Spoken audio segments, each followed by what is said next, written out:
Ils sont en train de faire des cookies. Là-bas, ils nous préparent les bûches de Noël. On est en plein préparatif pour les fêtes. Il savoure le bonheur d'être dans le rush.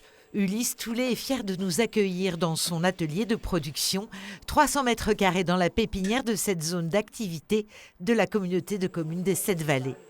Des cellules étaient disponibles ici et j'ai tout de suite vu l'espace idéal à 10 minutes de Montreuil pour nous installer, relancer l'activité le plus vite possible. Pour écrire cette nouvelle page, 14 salariés ont été recrutés. Et puis il y a les fidèles qui n'ont jamais quitté le navire. Il n'a jamais rien voulu lâcher, du coup c'est motivant même pour nous en tant que qu'ouvriers d'avoir un patron comme ça, quoi. Le niveau est monté là. Un outil de travail, une maison sous 1,20 m d'eau. Ulysse Toulet a subi 3 inondations successives, la dernière en mars 2024. Sur sa façade, le mot curage qu'il a transformé en courage, comme un mantra tout au long de son combat.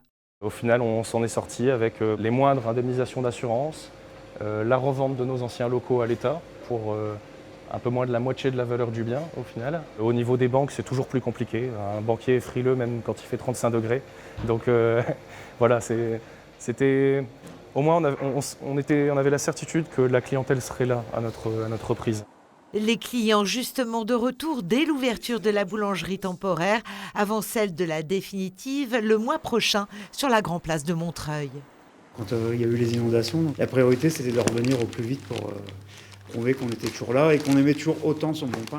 Et c'est au Touquet qu'Ulysse a ouvert en octobre une boulangerie flambant neuve, épilogue heureux d'une page douloureuse définitivement tournée. Qu'est-ce qui vous a fait tenir pendant tous ces longs mois ? L'espoir, je dirais, de relancer, de réussir à réouvrir au gré des blés. Il est hors de question d'arrêter comme ça.